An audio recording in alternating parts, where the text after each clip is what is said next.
What's going on, everybody? How y'all doing? I don't know if you can hear me. I ain't gonna be up here long. Got something to get off my chest. Gonna see if everything is looking right, sounding right.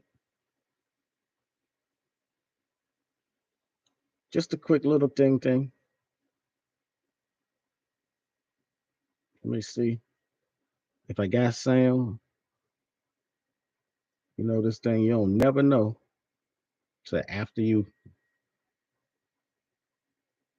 I don't never know that after I go live. So I hope. Let me see if I can get some people to join me while I'm here. And then once I get that settled, I'm gonna talk my talk, speak my speak, and then I'm gonna get up out of here. But for a hot second, let me do this mic check. If you're joining me, if you're just getting in, let me know if you can hear me, because I'm not gonna know for a minute. So let me know if you can hear me. How y'all doing out there? Okay, so I can be heard. And now I just need to turn one more thing up.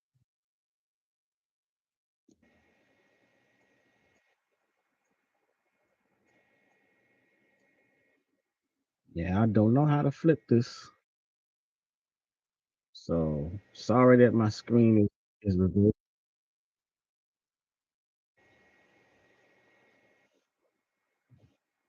Shared screen.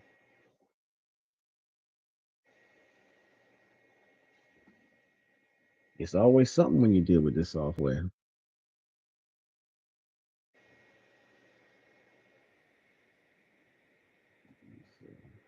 What can I edit?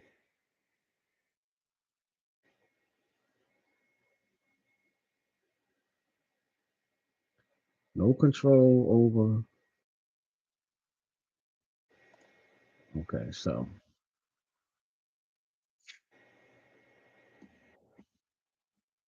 I'm gonna try to share my screen,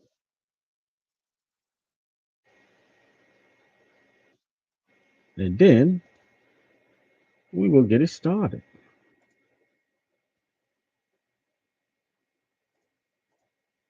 Not gonna share it that way. Let me share it this way.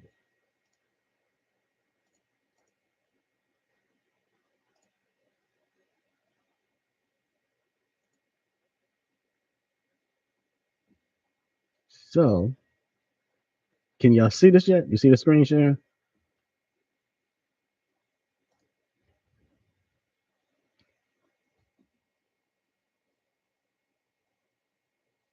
Let me see. Does it show?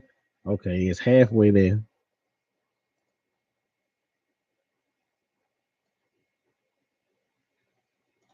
It's halfway there.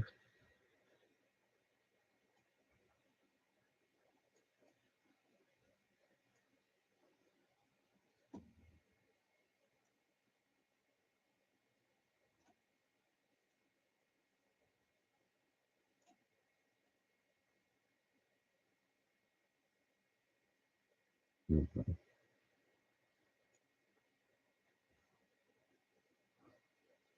So y'all can see some of the screen.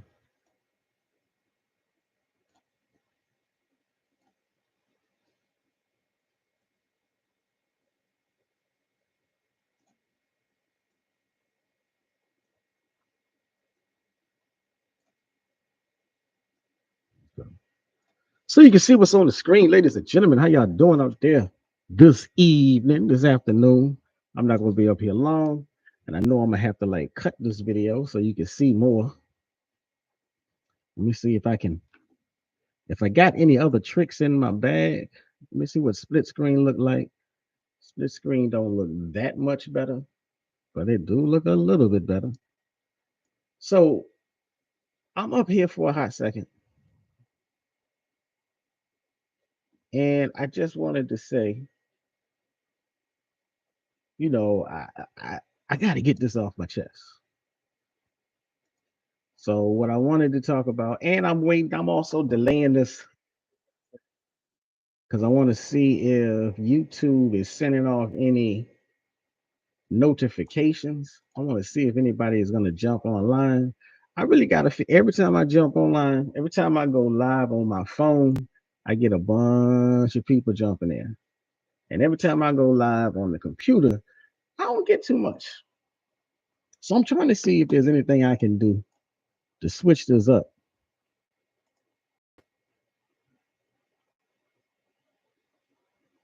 So how y'all doing? It's a good day. And I'm trying to get it started with some extra mess. So since I don't like how that looks, I'm just gonna go back to the regular screen. We're gonna do a little conversation. We're gonna have a little conversation, do a little chat. And I'm gonna have to do some more research on the software because it shouldn't be looking like that. But this is Shabazz with the proper perspective. And I want to know. So I'm scrolling on Instagram and I come across this post. I tried to share it. I did share it. So if you're rewatching it, then you just saw it. Took it off the screen because everything is backwards, and I still got some stuff backwards. So clearly you can see my lower third is not coming out correctly. Don't know why. But why we choose where we go when we go to West Africa? Or not even just West Africa. When we go anywhere in Africa. Yes, I'm a Pan-Africanist. If you got any familiarity whatsoever with my channel, then you know I'm a Pan-Africanist. And you know I go hard about Pan-Africanism. So I get in my feelings a little bit when I see people taking pot shots, either at Pan-Africanism or anything in that school of thought. Yeah, I get in my feelings. So just like some other people get in their feelings when they hear pro-Pan-Africanists, I get in my feelings when I hear anti-Pan-Africanists. But okay, I digress a little bit. So I'm scrolling, I'm on Instagram, and yeah, a brother has a post, and I'm like, I don't know if y'all know, like, I'm still sort of into hip hop. I left hip hop a long time ago when it just went the other route. I grew up listening to conscious hip hop and hardcore lyricists, and when everything went bubblegum, when everything went uh making silly songs for the iTunes and all this other stuff and the mumble rap, I gave up. I left. I stopped. But anyhow, I digress again. So JTtheBiggaFigga has just come out with a video, a song, and whatnot, and I kind of I like him. I was gonna say I with him, but I ain't trying to curse. But that I ain't. This ain't even taking shots at him at all. He out there in Burkina Faso. I ain't got so much love to JTtheBiggaFigga. He do it up. What I'm taking offense to is other people who take these opportunities. Now I'm saying like this: if you got it in your mind just to raise the awareness, that's one thing. And to some extent, I get that. I get shock jock type approaches to stuff. But if that's not what your aim and your goal is, then I'm like, okay, so why? What for? What's the purpose? What's the point? Why be taking all these shots at people? So I'm on Instagram, like I keep saying and alluding to, and I get this thing pops up on the timeline, brother that I follow, and he says, in all the years of the Back to Africa movement trend, he calls it. I call it a movement. He calls it a trend. That alone is a pot shot. I can't recall any of y'all Pan Africanists going live in Burkina Faso or anywhere in the Sahel for all that matter. Question mark, question mark. Why is that? How y'all missed out on a whole revolution, but showing up like Temu Burner Boy in Ghana and Nigeria with your fake designer? Now, and then he goes on to say, All that cosplaying. And y'all missed a whole fucking revolution, huh? Now he does give a shout out, like I'm giving a shout out. Shout out to JTtheBiggaFigga. He one of the only African Americans I seen repping the Sahel region. What happened to the rest of y'all? Did I miss something? Now I want to go out there on a limb and be like, yeah, bro, you missed something. But I'm not sitting up here, I'm not going to dig into the crates and look for the factual information. But I know I have connection in. But I have personally seen other YouTubers. I'm not going to say going live from, but I've seen other African Americans on YouTube with videos in Burkina Faso.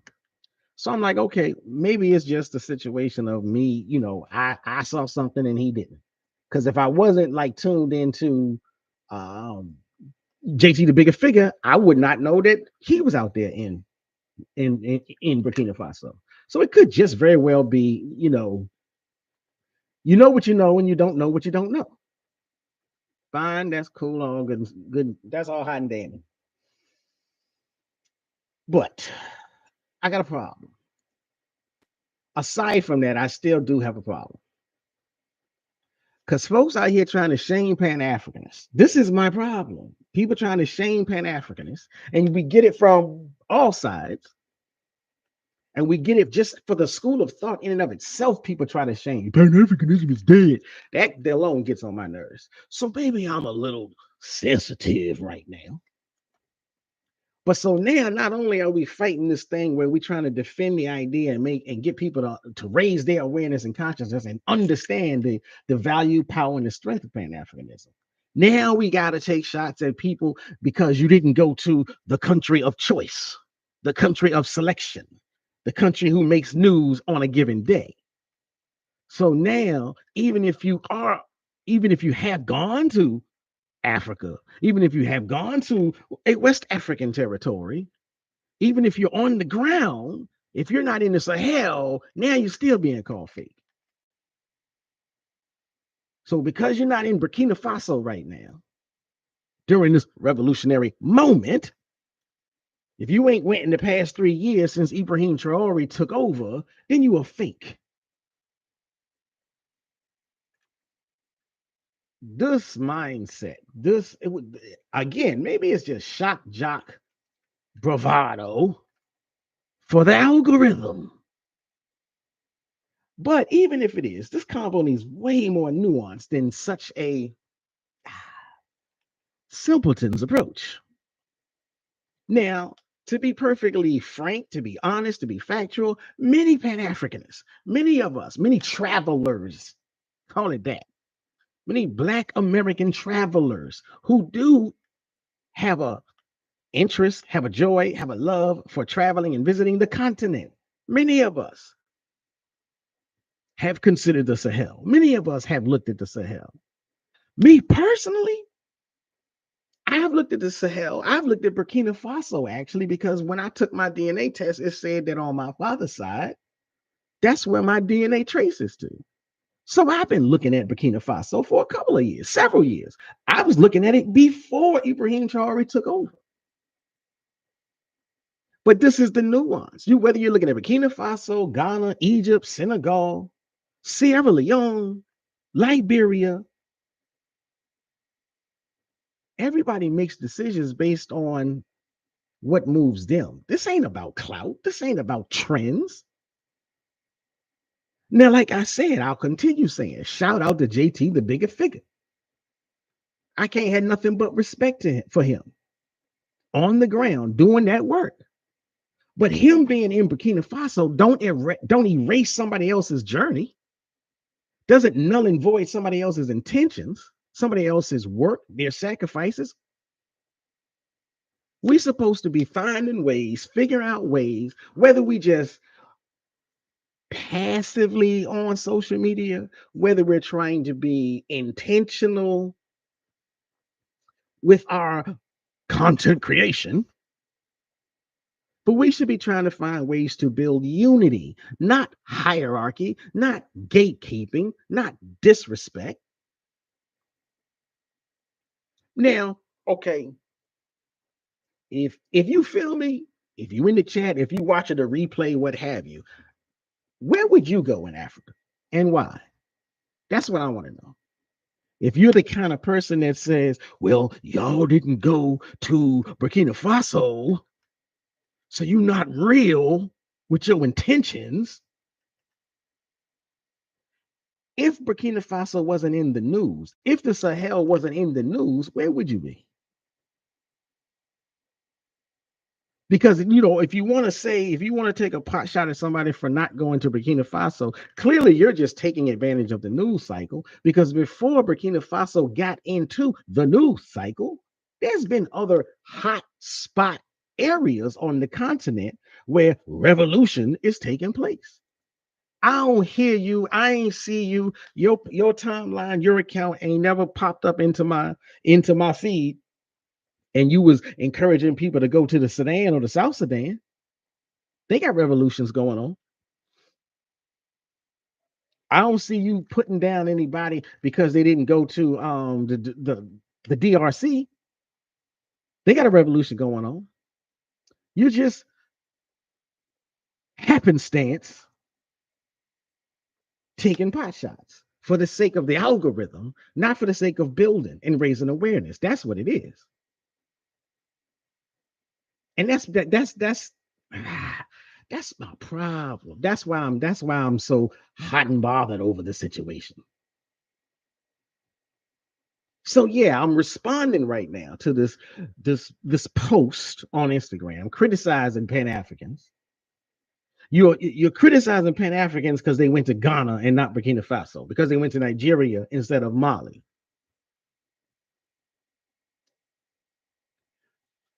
Why you gotta put down one in order to lift up the other? That's what I want to know. Why you gotta put down one in order to lift up the other? I mean, now, like I said, if all you want to do is just give credence to the fact that JTtheBiggaFigga is in Burkina Faso, just do that. Just say shout out, salute that man for being present in the Sahel, especially at a time when things are shifting, especially at a time when things are dangerous. But you do not have to walk into the fields of danger in order to be considered pro-Black, Pan-African, revolutionary, hero, brave. The fact that you are willing to leave your comfort, leave your home, leave your zone of familiarity will show that you're brave, show that you got courage. So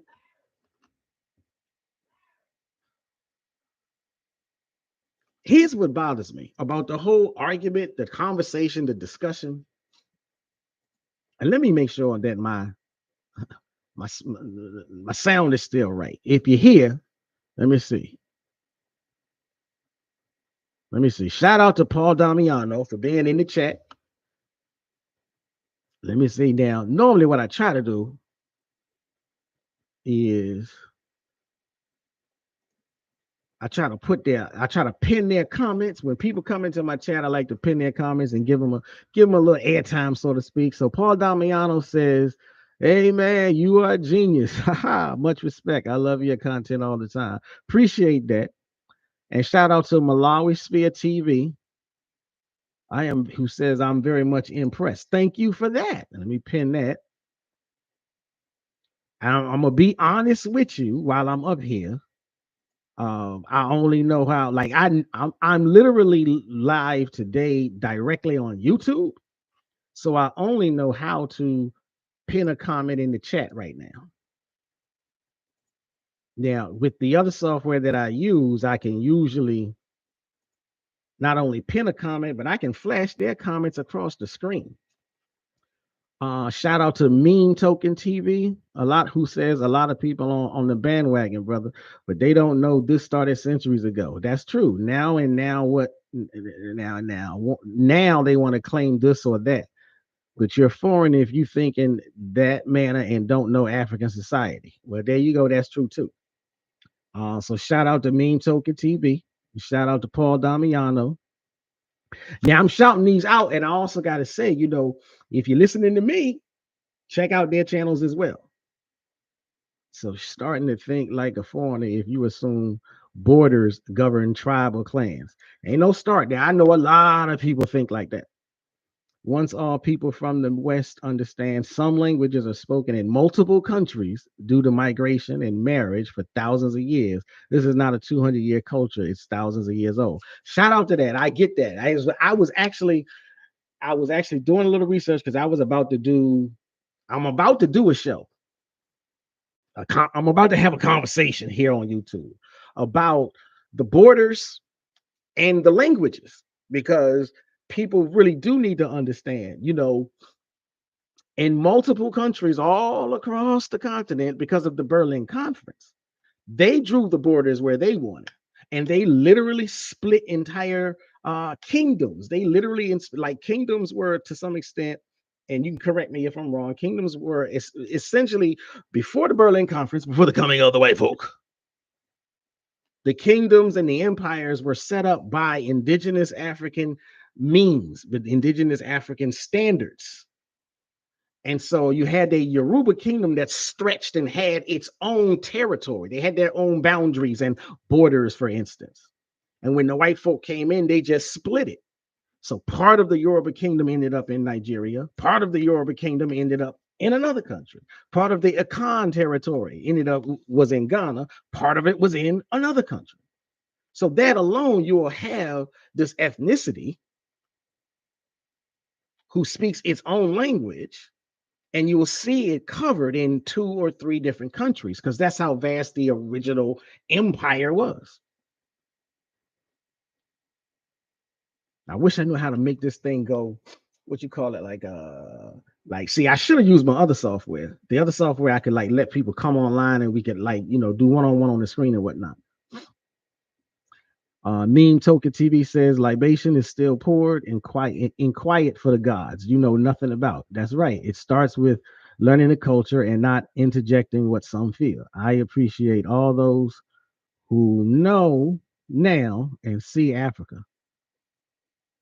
But no one thing Africa been fighting. It didn't just start with Burkina. Matter of fact, it's been long enough. Well, you ain't that the truth. The way I look at it, this fight's been going on ever since Kemet. But I know some people ain't ready for that conversation.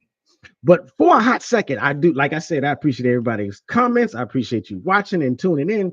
But let me get the rest of this off my chest because I got something else to say.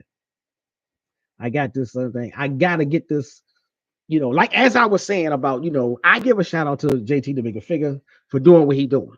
Because that's definitely love. That's definitely courage. I ain't making no negative comments about him. But what bothers me about the post that got me to come up here online in the first place, the post itself, the language, the voice, the tone, the word choice, everything, it comes off like it's mocking people who choose to connect with Africa in ways that in ways that the post may deem safe and more stable. And what about the people who choose to connect to Africa in ways that they deem more spiritually aligned for them? So, so case in point, because a lot of African Americans, a lot of blacks in the diaspora, in the contiguous 48 of the Dominion of Uncle Sam, have been reorienting their spiritual and religious awareness to West Africa, but specifically to the Yoruba religion of Ifa. Now, you could be all kind of whatever you want to be about. They just jumping on the bandwagon. I don't care. That's not what I'm here for. But this is my point. If you are a person whether you're leaving the church or not, but you've become, you have become intentional about connecting to African spirituality and you choose Ifa. Well, the home of Ifa would be somewhere in the vicinity of what they call Nigeria. So if you feel this movement and a pull of Ifa and you want to make a pilgrimage, for instance, you wouldn't go to Burkina Faso. You would go to Nigeria because that's where the spirituality and the language and the culture seems to be pulling you. And you got somebody that's going to say, well, you ain't real. Well, you ain't really into Africa. Well, you ain't really into Pan-Africanism because you didn't go to where the revolution is. I'm like, that's the stupidity of the comment, or the rushed, hasteful, wasteful capacity of the comment. And to cast everybody who didn't choose to go where JTtheBiggaFigga went as a coward, as somebody that's cosplaying, again, ignorance upon ignorance upon ignorance. There's plenty of people, and yeah, I'm including myself. There's plenty of people who make real efforts and real sacrifices to get to anywhere on African soil. Everybody don't have to be, give me your gun and I'm gonna go shoot. I personally wrestled with where to go. Burkina Faso is literally in my DNA. But at different moments in the past few years, I had to weigh my own spirit. And sometimes, yes, you have to weigh your own safety. Now, this don't mean I fall for the okie doke. Because like right now, they got Michael Langley and the State Department, Mark Rubio, and of course, Orangutan, the president of the Orangutan clan himself, issuing these propaganda-based, complete BS travel warnings about Ghana in and of itself. And I'm very certain they've already put them out about Burkina Faso. I ain't talking about that kind of safety. I ain't never been worried about what Uncle Sam says don't go. When don't shoot, half the time Uncle Sam keeps a tribal warning on all black populations. They tell you don't go to Jamaica. They tell you don't go to Barbados. They tell you don't go to Ghana. That ain't the safety I'm talking about. I'm just talking generic safety. Safety that ain't because the government is only talking about where it's safe to go because they mad at Burkina Faso. Because other West African countries are not castigating Ibrahim Traore the way the US wants them to. So they're just trying to use their soft power bully tactics. And so I'm like, no, I'm not. When I speak of safety, that's not the safety I'm talking about. Not at all. But what I am talking about is when people have to make their own personal decisions. You got Pan-Africanists. We come in both genders. You're sitting there trying to encourage Black women to go. Well, you ain't a real Pan-Africanist if you're a Black woman unless you go into the country that is in the middle of a revolution. How stupid, how silly is that? And before Ibrahim Traore, let's be honest, there wasn't much news, there wasn't much information, there wasn't much of a window about the Sahel in general. In general. Let alone energy that would match what other West African countries were doing. There's plenty of people, because like I said, first off, you don't have to be a Pan-Africanist to want to go to Africa. But there's plenty of people who we find out information from all types of sources. So now everybody knows Ghana has been jumping up and down as the number one, hey, come back over here. So if you got Ghana flashing you up every which way, why would you go to the Sahel? Oh, well, you went to Ghana. You didn't go to Burkina Faso. You're not a real Pan-Africanist. Okay, maybe, like I said, maybe you're just trying to be a contrarian. Maybe you just want the shock jock status. But people make choices based on all kind of different reasons. So whether it's Ghana, Egypt, Senegal, even if it is Burkina Faso, hell, I will guarantee you there will be some people who go to Burkina Faso not even recognizing and realizing that there's a beef going on, that Russia might be helping Ibrahim, that Michael Langley in America is mad. So if they went purely out of a tourist, or let's say they work for a company, let's say they work for one of the charitable organizations, and they're going over there just to help build a well or some whatever, that don't make them revolutionary. that don't make them Pan-African. They just happen to be in the country that you were paying attention to right now. So at the end of the day, the simple fact that the revolution in Burkina Faso, while we all praise it, more power, but simply because it's visible now, doesn't mean that people who went to Ghana, that people who went to Nigeria, that people who went to any other African country, even if you went crossed on the other side of the continent and went to Kenya and Uganda, that don't mean you fake. That don't mean you ain't a real Pan-Africanist. And that's what rubs me the wrong way, ladies and gentlemen. This kind of message isn't about unity. We're supposed to be about unity. At best, it's about gatekeeping. At worst, it's simply about trying to shock jock and backstab and pot shot anybody doing anything while you sit on your sofa. It praises one person while dissing a whole movement, calling it a trend. It ain't a trend. Pan-Africanism been around long enough for you to at least give it that credit. It ain't a trend. If the point is to build a Pan-African future, why shame people who choose a different path to get there? It's not.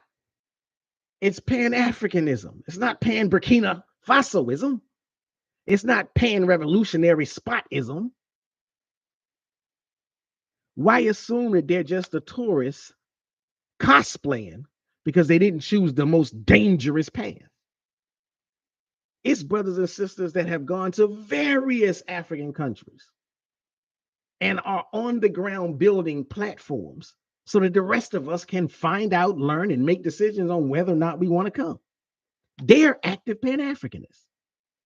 Now, just because they didn't go to the danger zone doesn't discredit them. Most of us are here for the long game. And yes, we're all watching what's unfolding in the Sahel. And I, for one, am rooting for the biggest, most powerful victory whatsoever that can come out of the Sahel. But don't confuse someone else's silence, or not even silence. Don't confuse someone else's physical absence from one particular place that you deem most important as apathy or as cowardice, because we all move differently. Now, with that, I got it off my chest. Let me see what else is going on in the comments. Mean Token TV. They don't even understand Pan-Africanism. It began in Ghana because the Ashanti would not allow the defeat by the British. Now, I may, historically speaking, I might push back on that. Till this day, no one controls Ghana or its gold, and it's going to get even better. That's why the USA mad now. I do agree with that. The USA is definitely mad. I hope they stay getting mad. I hope they stay losing in this fight. Great chat, gotta go, but we'll support with a donation when channel is monetized. Blessing from the Ashanti. Awesome Dwee, my brother. Awesome Dwee, Mean Token TV. So, like I said, again, I wanted to go live. I didn't plan this, but so much. And I really do wish I got to figure out the software. I don't like the fact that my screen looked backwards to people. But if you heard something you like, hell, I would even say if you heard something you can't stand, hit the like button, subscribe to the channel if you haven't already, and tune in the next time I go live or when I pull up and post up a video. But that's all I wanted to say. Stop downplaying people. Stop discrediting Pan-Africanists because they don't move the way you want them to. How about this? Why don't you move the way you want them to? How about that? Would that do something? You could go to Burkina Faso and broadcast live like JTtheBiggaFigga. instead of sitting on Instagram or Facebook or TikTok or what have you and criticize other people while they're on the ground in Ghana. But like I said, I ain't gonna spend too much time on that. I appreciate and I give my shout outs to Paul Damiano. Y'all should check out his channel. To Meme Token TV, y'all should check out that channel. To Malawi Sphere TV, y'all should check out the channel. And give me a shout out next time I go live. And with that, I'm gonna say peace.